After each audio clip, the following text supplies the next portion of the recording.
पुरुषाच्या आधाराशिवाय कसं जगायचं हे कधी माहितीच नाही, हे कधी कोणी शिकवलंच नाही, काही याबद्दल कल्पनाच नाही. पण त्या तीन जेव्हा लहानग्या मुलींकडे ती बघते तेव्हा तिला कळतं की त्या तिघींचा विश्वास फक्त ती आई आहे. आज जर ती आई नसेल तर त्यांचं काही होऊ शकत नाही. आम्ही लहानपणापासून तुम्हाला बघत आलोय आणि आज झी मराठीवर कृष्णाईच्या भूमिकेत तुम्ही आहात.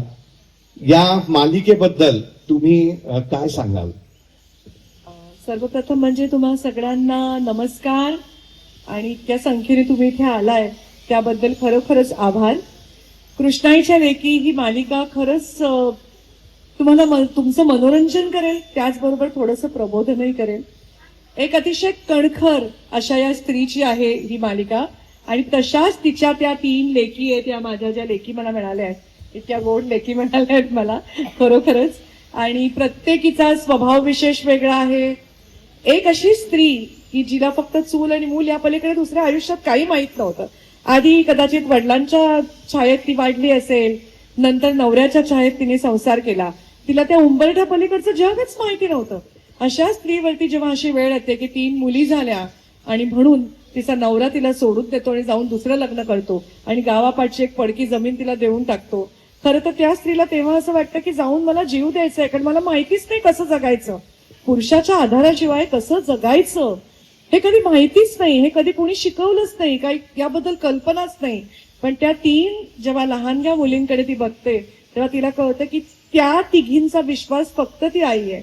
आज जर ती आई नसेल तर त्यांचं काही होऊ शकत नाही. त्यासाठी तिला जे येतंय म्हणजे काय, तिला फक्त स्वयंपाक करता येतो, तर तिच्यापाशी जे साधन आहे त्या साधनाचा ती वापर करते आणि एक ती खानावळ सुरू करते आणि तिच्या तिन्ही मुलींना ती पण करते की माझ्या तिन्ही मुलींना मी मोठं करेन, शिकवेन आणि ताठ मानेनी जगात जगायला शिकवेन. अशा प्रकारची ती आई आहे आणि अशा प्रकारची आमची मालिका आहे.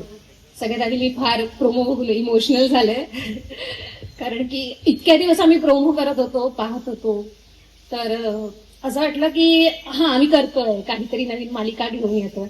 पण आज इतक्या मोठ्या स्क्रीनवर सगळ्यांसोबत बघताना एक वेगळीच एनर्जी होती आणि एक वेगळेच वाईब्स होते. सो खूप छान वाटलं. आणि मी असं म्हणेन की पु ल देशपांडेंचं एक वाक्य मी आवर्जून सांगेन की ते म्हणतात की विज्ञानातलं शास्त्र कदाचित आईला कळत नसेल, विज्ञानातले नियम कदाचित आईला माहीत नसतील, पण खऱ्या आयुष्यातले, खऱ्या जगातले संस्काराचे शास्त्र ते आपल्याला आईच्याच खुशीत मिळत असतात. सो ही जी मालिका आहे ती प्रत्येक आईसाठी, तिच्या लेकींसाठी आहे आणि आईची ताकद आपल्या सगळ्यांनाच माहिती आहे. फार वेगळी आणि फार महत्वाचं कॅरेक्टर, महत्वाचं पात्र आपल्या प्रत्येकाच्या आयुष्यात आपली आई असते. आणि मी असं म्हणेन, आई जशी घडवायला जी मेहनत घेते आणि आपण पुढे जाऊन जे घडतो, जे बघतो, ते आपल्याला जितकं समाधान असतं आणि आपल्याला जितकी त्याच्याबद्दलची काय म्हणू आपण की सॅटिस्फॅक्शन असतं, त्यापेक्षा जास्त आई आपल्यासाठी कार्य करत असते आणि तो आनंद तिच्यासाठी जास्त असतो. आणि जी आई छत्रपती शिवाजी महाराज यांना घडवू शकते ती आई जगात म्हणजे किती मोलाचं कार्य करू शकते. आईची ताकद कधीच कुणीच कमी समजूच नाही. सो या मालिकेत पण ना तशीच कणखर आई आम्हाला लाभली आहे आणि ती तिच्या जिद्दीने या तीन लेकींना म्हणजे सगळं गाव टाकलेल्या मुली, वडिलांनी सोडलेली बाई असं वगैरे तिच्याकडे पाहतात, पण त्या सगळ्या जिद्दीतून ती कसं काय त्या मुलींना वाढवते तो प्रवास तुम्हाला पाहायला मिळेल आणि तुम्ही स्वतःशी कुठेतरी काहीतरी रिलेट कराल. आम्हा तिघींची पात्र फार वेगवेगळी आहे, फार वेगवेगळे शेड्स तुम्हाला पाहायला मिळणार आहेत आमच्या पात्राचे. सो मज्जा येणार आहे, दररोज तुम्ही काहीतरी नवीन शिकणार आहात. थँक्यू. Thank you so much. माझ्या शारदा यांनी पण एक वेगळं सांगितलं, म्हणजे मालिकेमध्ये क्युरिओसिटी वाढत चालली आहे. होय ना, वाटतंय ना तुम्हाला सगळ्यांना? आता प्रत्येकांकडनं जाणून घ्यायचं. आता मी गौरी यांच्याकडे वळणार आहे. काय वाटतंय मालिकेबद्दल? प्रथम तुम्हा सर्वांना माझा नमस्कार. माझ्यासाठी या सगळ्याच गोष्टी नवीन आहेत आणि मी पहिल्यांदा स्टेजवर उभी राहून सगळ्यांशी संवाद साधतेय. जर माझ्याकडून काही चूक झाली तर खरंच माफ करा मला. मी असं सांगू शकेल की ऑलमोस्ट गोष्टी शारदाताई आणि आईने सांगितलेल्याच आहेत. तर मी गौरी या पात्राबद्दल सांगेल. गौरी ही एक खूप स्ट्रॉंग आणि कॉन्फिडंट मुलगी आहे. गौरी लहानपणापासून तिच्या आईला बघत आली की आईने किती कष्ट केले आहेत आणि वडिलांनी लहानपणीच तिला सोडून गेले का तर 3 मुली झाल्या म्हणून. पण त्या 3 मुली मुलापेक्षा कमी नसतात हे गौरी दाखवून देते. गौरीला कलेक्टर बनायचंय का तर आईच्या डोक्यावरचं जे ओझं आहे ते तिला कमी करायचंय आणि ती तिच्या फॅमिलीचा बॅकबोन आहे.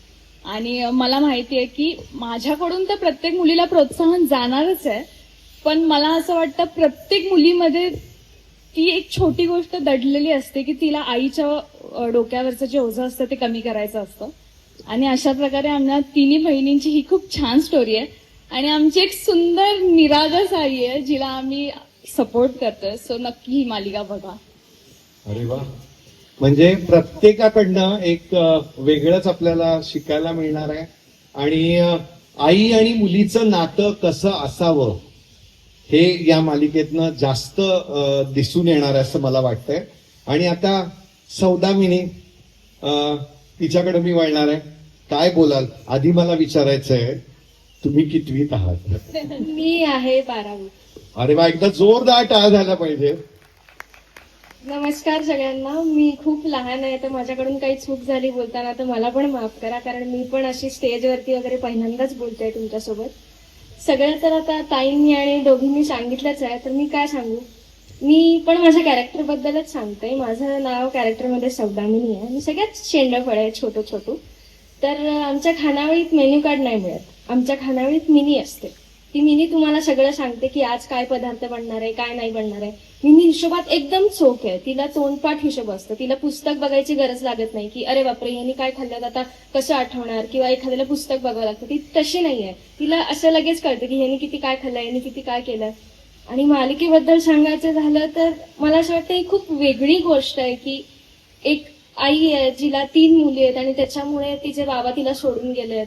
आणि तो जो एक प्रवास आहे तो खूप छान आहे आणि सुंदर आम्ही दाखवण्याचा प्रयत्न करतोय. आय होप सो तुम्हाला तो खूप आवडेल. तर नक्की बघा आमची मालिका. जे छातीवर आहे तेच काळजावर आहे आणि मातोश्रीनीचा आदेश दिला तर काळीच फाडून दाखवायची बी तयारी. काय मातोश्री? असंच आहे माझा लेख. आणि वाघ आहे बर का, वाघ. पूर्ण गाव घाबरून असतं त्याला, पण तो असतो सत्याच्या बाजूने. आम्ही गावचे सावकार असतो, पण शेतकऱ्यांना पिळणारे सावकार नसतो. शेतकरी जगला पाहिजे. भारत हा कृषीप्रधान देश आहे, तर तिथला शेतकरी जगला पाहिजे. त्याने त्याच्या जमिनी विकता कामा नये, पैशांच्या अभावी त्याने आत्महत्या करता कामा नये, असा एक स्टँड या सत्यभामेचा, मातोश्रींचा आहे. तर त्या दिशेने ती गावात काम करत असते, सावकारकी करत असते. आणि ही आमची हिरोईन आमच्या घरात येणार आहे. तो एक ट्विस्ट वेगळाच आहे. तो तुम्ही मालिका बघितल्यावरच तुम्हाला कळेल. पण आम्ही शूटिंग करताना सुद्धा आम्हाला इतकी मजा येते, त्यामुळे तुम्हाला ही सिरियल बघताना सुद्धा तेवढीच मजा येईल. कारण नाट्यपूर्ण पद्धतीने एक खरी गोष्ट आम्ही तुमच्यासमोर ठेवणार आहोत. त्यामुळे नक्की बघा कृष्णाईच्या लेकी. लहान बाळ असतं, दिवसभर खेळतं, इकडे तिकडे पळतं, पण रात्री आईच्या कुशीत येतं. आपली आमची कलेक्टर नंतर कृष्णाईच्या लेकीमध्ये परत येणं, माझा प्रवास हा त्या बाळासारखा. मी परत एकदा झी मराठीवर आलोय, आईच्या कुशीतच आलोय. तेच सगळे प्रेक्षक, आपला तोच सातारा. हे जरी असलं तरी आता अर्जुन म्हणून नाही, शंकर म्हणून तुमच्या समोर येतं.